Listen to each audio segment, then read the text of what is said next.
ایک خوفناک تصویر۔ ہاتھوں میں گن لیے یہ افراد کون ہیں؟ جو سروں کے ڈھانچوں کے اوپر کھڑے ہیں۔ لاکھوں کھوپڑیوں کا بنا یہ قبرستان آخر کہاں موجود ہے؟ امریکہ کے سرد برفیلے علاقوں میں پائے جانے والے بالوں سے ڈھکے یہ بیل، جنہیں بائسن کہا جاتا ہے، اپنی شکل و صورت کی وجہ سے منفرد ہیں۔ جو تصویر ہم نے آپ کو دکھائی ہے، یہ شکار کیے جانے والے بائسن کی کھوپڑیوں کی ہے، جسے دیکھ کر دہشت طاری ہوتی ہے۔ کالے سوٹ اور ٹوپیاں پہنے ہوئے یہ افراد بائسن کی کھوپڑیوں کے اوپر کھڑے تصویر بنوا رہے ہیں۔ ان کا یہ عمل دیکھنے والوں کے لیے دہشت پھیلا رہا ہے۔ بائسن کی ہزاروں کھوپڑیوں پر موجود یہ دونوں افراد شکاری نہیں ہیں، لیکن یہ ہیں کون اور یہاں کیا کر رہے ہیں؟ تاریخ دانوں کے مطابق یہ کھوپڑیاں بائسن کی نسل کو ختم کر کے امریکہ کو اس سے پاک کرنے کی نشاندہی کرتا ہے۔ اس کا مقصد یہ تھا کہ امریکہ میں موجود سیاہ فام لوگوں کو یہاں سے ختم کیا جائے، کیونکہ ان سیاہ فام لوگوں کی اکثر خوراک یہ بائسن ہوتے تھے۔ اسی لیے وہاں موجود سفید فام لوگوں نے بائسن کو ختم کرنے کا فیصلہ کیا۔ ماہرین کے مطابق بائسن، جو کہ وہاں رہنے والے سیاہ فام مقامی آبادی کی خوراک کی ضروریات کو پورا کر رہا تھا، اس کا خاتمہ کر کے یہاں سے سیاہ فام قبیلے کے لوگوں کو نکال کر سفید فام لوگوں کو آباد کرنا تھا۔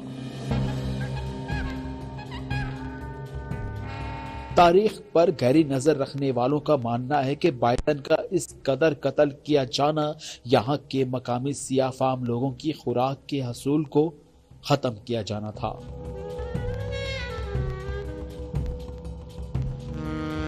وہ قبیلے جو بائسن کو خوراک کے طور پر کھاتے تھے، بائسن کی اس طرح ہلاکت کی وجہ سے ان کی مشکلات میں اضافہ ہو رہا تھا۔ ایک تحقیق سے یہ بھی پتا چلا کہ وہاں بسنے والے قبیلے بائسن کا گوشت کھاتے اور اس کی کھال کو لباس کے طور پر استعمال کرتے تھے۔ تاریخ دانوں کا کہنا ہے کہ سیاہ فام آباد کاریوں نے یہاں کی مقامی آبادی کے خاتمے اور ان کی زمینوں پر قبضے کے لیے مقامی قبائل کو ہٹایا، جس کے لیے انہوں نے بائسن کو ختم کر کے اس قبیلے کو کمزور کیا۔ 1800 کی دہائی میں بائسن کے شکاریوں کی تعداد 1 لاکھ سے کم تھی۔ اس تعداد سے بائسن کی کروڑوں کی آبادی کو کوئی خاص نقصان کا سامنا نہیں ہوا، لیکن اس کے بعد سفید فام لوگوں کی ایک بڑی تعداد بائسن کا بے رحمی سے شکار کرنے لگی،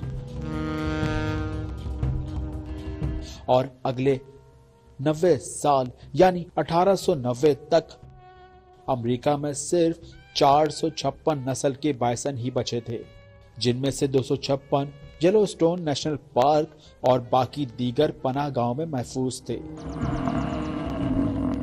تاریخ دانوں نے بائسن کے اس بڑے پیمانے پر شکار کی بہت سی وجوہات بتائی ہیں۔ کسی ماہر نے کہا کہ جنگلوں کو ختم کر کے بلڈنگز کا بننا ان کی نسل کو کم کر گیا۔ کسی کے نزدیک لوگوں کی گوشت اور کھال کی طلب، اور کسی کے نزدیک بائسن کی ہڈیوں سے بننے والی اس وقت کی جدید رائفلوں کا استعمال ان کی آبادی کو کم کر گیا۔ 1871 میں پنسلوینیا میں موجود ایک فیکٹری نے بائسن کی کھالوں کو چمڑے میں تبدیل کرنے کا کام شروع کیا، اور اس کے عوض لوگوں کو کہا کہ جو سب سے زیادہ بائسن کو مار کر اس کی کھال لائے گا اسے $10 دیے جائیں گے۔ اس کے بعد شکاریوں نے بائسن کو ڈھونڈ کر بہت تیزی سے شکار کیا۔ اب آپ کو بتاتے ہیں اس تصویر کے بارے میں جو آپ کو شروع میں دکھائی گئی تھی۔ ان دو افراد کی بدنام ضمانت تصویر مشیگن کاربن ورکس میں لی گئی تھی۔ جہاں یہ تصویر لی گئی وہاں ایک ایسی فیکٹری موجود تھی جو ہڈیوں کو گلانے کا پروسیس کرتی ہے۔ یہاں بائسن کی ہڈیوں کو چارکول میں پروسیس کیا جاتا ہے، جسے چینی کو فلٹر اور صاف کرنے کے لیے استعمال کیا جاتا تھا۔ بائسن کی ان ہڈیوں کو گوند اور کھاد کے طور پر بھی استعمال کیا جاتا تھا۔